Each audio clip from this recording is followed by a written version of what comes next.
It's that time of year where I do my deck recommendations for the winter/Christmas Yule season.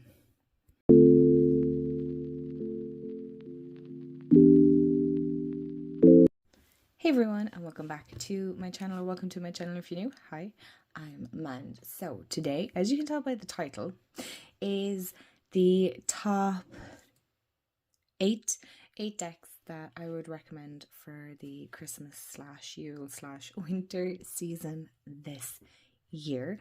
And again, these are just decks that I feel fit into this kind of more slow, a pause period, if you want to call it that. It's taking a step back.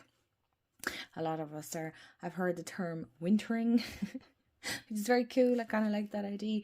So yeah, grab a snack, grab a drink. And so these are the tarot decks, and then the next part will be the oracle decks. So deck number 1, and these are in no particular order, might I add, is Seasons of the Witch Winter Tarot, a journey through Yule and Imbolc. So this one is great for both, the whole season of winter, personally, in my opinion.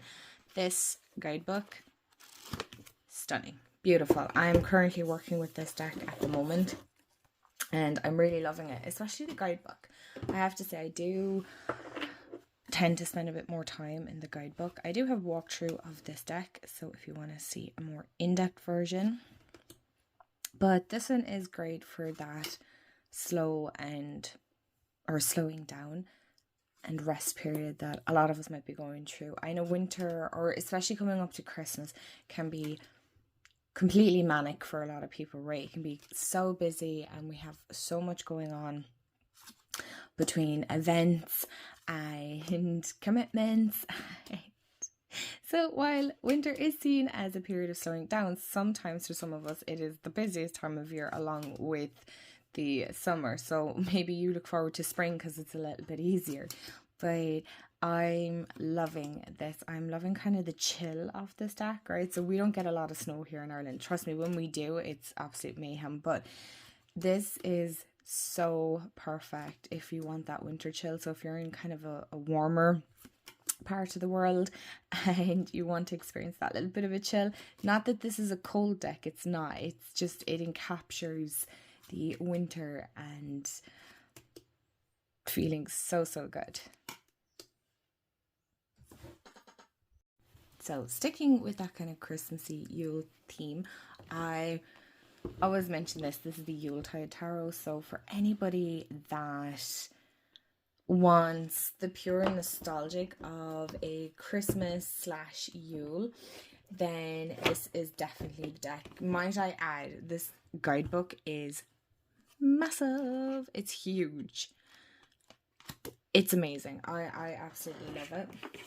I'm actually currently using this one for the tarot challenge over on Lionheart's Instagram. I'm trying to think what is the name of the challenge. I have no idea. So this is the Yuletide, and another great one if you want more of that Christmassy feel, right? So some of us kind of want winter and some of us want Christmas. And so if you're looking for a Christmassy one that has obviously the elements of paganism thrown in, then I feel like this is a great one.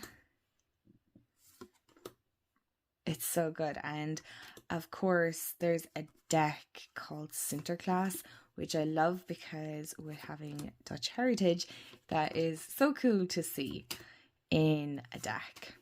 So it's really that blue, I see blue theme, browns, greens, deep reds, burgundies. It's a really wholesome, nostalgic feeling deck. I don't know, I feel there's something very relatable in the sense of Christmas. Or maybe if you're into reading a lot of Hallmark books, you kind of have that Christmas Carol feel to it. There's just a lot of feeling in this deck. Of course, I love the candy canes. I'm really into candy canes this year. Not so much eating them, because I'm not bothered about the taste, but the, what's the word, aesthetics of them. So I might as well just stick with the big boxes at the moment and just get them.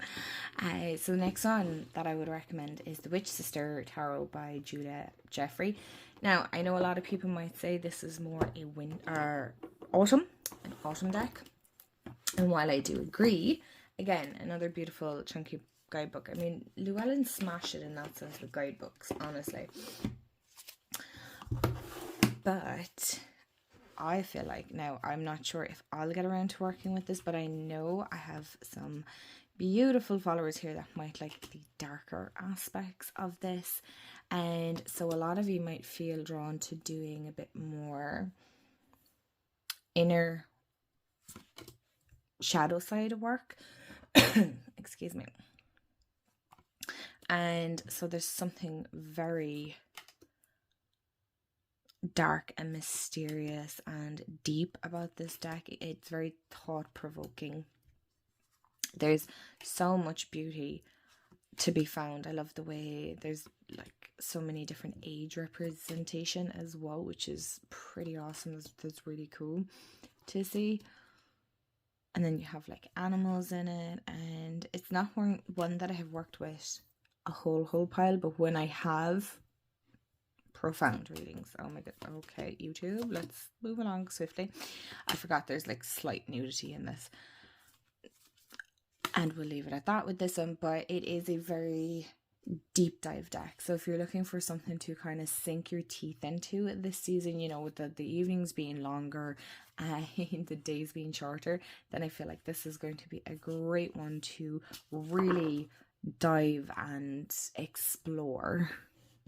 Keeping it on the kind of darker theme is the Mythologica Fennica Tarot. This is by Rockpool, and this, where's the card? Here we are. I got this, was it late last year or early this year? I think it was early this year. I remember I was in the holistic shop, and as most of you know, I don't really buy my decks in the holistic shops, for the reason being is they're like so brutally expensive in comparison to online. I'm all for supporting local, but I'm also aware that, you know, if you're paying double for a mass market, sometimes shopping around is worth it. But this one kept drawing me back, and I knew, I was like, okay, I just have to get it because I'm going to kick myself if I don't get it. So these are the backs. This is, I don't even know how to describe this deck. It is such an interesting tarot. I have used it, and I used it quite a lot at the start of the year. I was fascinated by this. So as you can see, there's like the lots of blues again. So there's kind of this theme with blue this winter.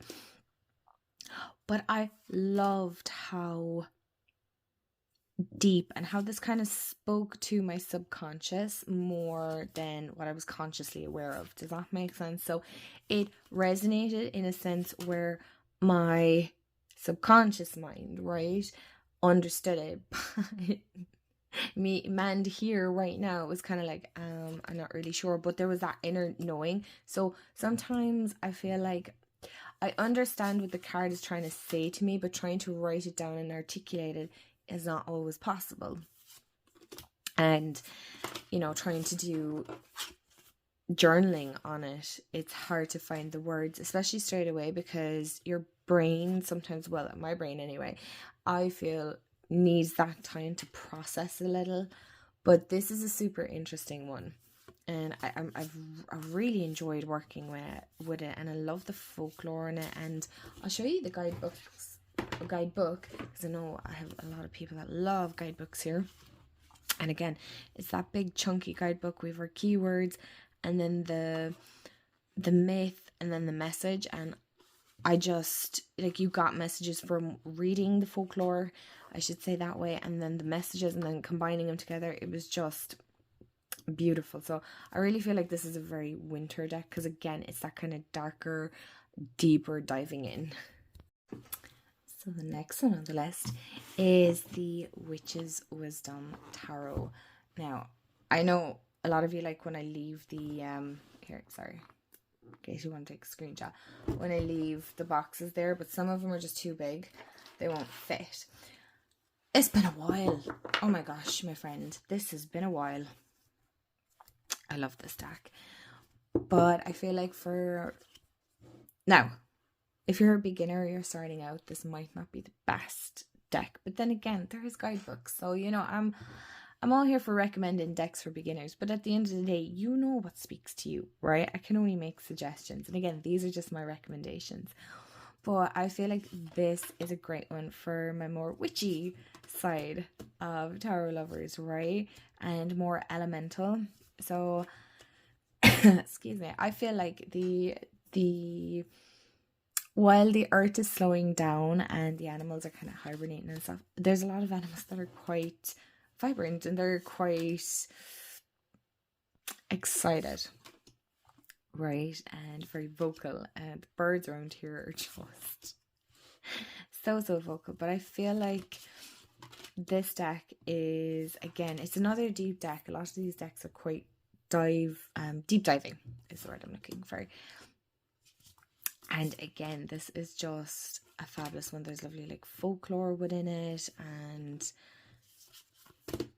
hints of boobs that, again, really, I don't care. But I this is just, oh, for God's sake. Again, I don't care, but it's just YouTube. But anyway, like, look at that. If I could get a print of that and put it on my wall, I would. It's, again, it's one of these decks that you could, like, look at this as well. Oh, you could work with throughout the whole year and it'll work perfect. But I feel for this time of year, it is absolutely ideal because there's something very slow and nurturing about this deck. And it reminds you why pause is so important. Phantasma Tarot by Paulina Fay.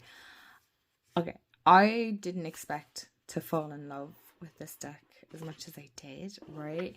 It's not really what I would claim to be a very manned deck. It's not one that I would look at and go, yeah.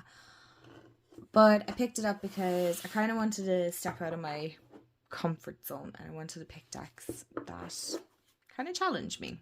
And I felt like this would be a great deck to challenge. And I picked this because the color palette is so muted and it's so toned and it's not so heavy on the eyes with as in brightness, because I feel like sometimes Christmas can be a bit overstimulating when you're out and about with the whole bright lights and the loud music and people being so loud and obnoxious sometimes. Don't think I don't love Christmas. I do. I love the feel, but I think I like Christmas more in my own home because it's what I've created, whereas I feel like outside can be very chaotic. So that's why I feel like this is kind of that calm, right? It's very soothing. And again, I feel like for those that mightn't enjoy Christmas, or maybe you don't like this time of year, that this is kind of a great pick-me-up, right? Again, the colors aren't too overstimulating. The artwork is beautifully detailed. The cards are pretty decent size. I'll show you here in comparison to my Seasons of the Witch Tarot. So it's quite a decent size card so that you can see the details pretty well. And again, the guidebook is smashing, but it's very unusual. And so I feel like it's really good for this time of year because, maybe you're looking, because again, we're all in that period of rest and kind of slowing down and spending more time at home, or maybe you're not, or you have a balance of both. But again, it's another deck that is just thought-provoking, and you can sit with it, you can journal with it, meditate, whatever it is that you want to do.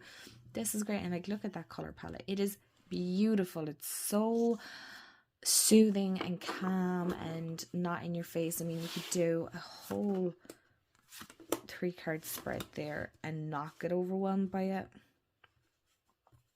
because I feel like some cards can get overwhelming. So I mean, that's not bad.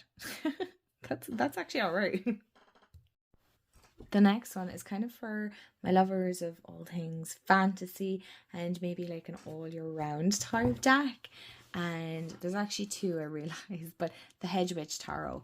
Beautiful, beautiful, because it covers all the seasons, but it does have a beautiful winter season in... Oh my goodness, is it the Pentacles? Yes, the Pentacles. So it has the Yule season very beautifully depicted. But it's not too in-your-face Christmassy either. But I love this. This now brings the warm colours of winter forward, or Christmas. It's not so... Do you know them bright LED lights now that seem to be very popular and they hurt the eyes? This feels like that more 90s toned down. And yes, we should be okay. More toned down and muted, but still vibrant. This is beautiful. Again, there's so much detail in it. And if you're into reading more, with it books now, that fantasy, romantasy, I've mentioned this a few times, I feel like this is going to go so well. Like, you can definitely see some of the fantasy books. Now, again, if this isn't your cup of tea, that's totally fine. You don't have to like romantasy books or fantasy books to enjoy this deck, because it's just beautiful. And again, for those of you that like heavy imagery, then this is a good one. There's so much to pick up from each card. I mean, look at this.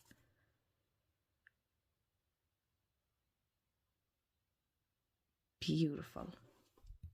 And last but certainly not least, Wicked Moon Tarot. I had to, you guys. For those of you that are like pure kids this time of year, if you're like myself, you get really excited and there's certain things you love about Christmas, and you probably keep the tradition every year, even if it was from when you were a kid.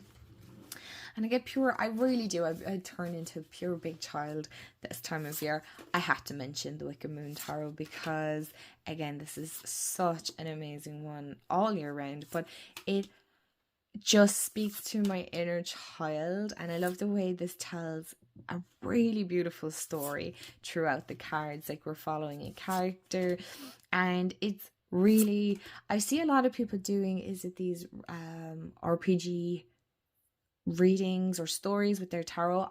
Tell me more, because I'm fascinated by this, but I feel like this is going to be a great one. This would be a great one to use, because I know if you're anything like myself, this time of year tends to be the time that you play the most games, and that might be board games or video games. And of course I had to mention this because, again, it has some gorgeous winter scenes that I can't find a single one of them now. Where are you?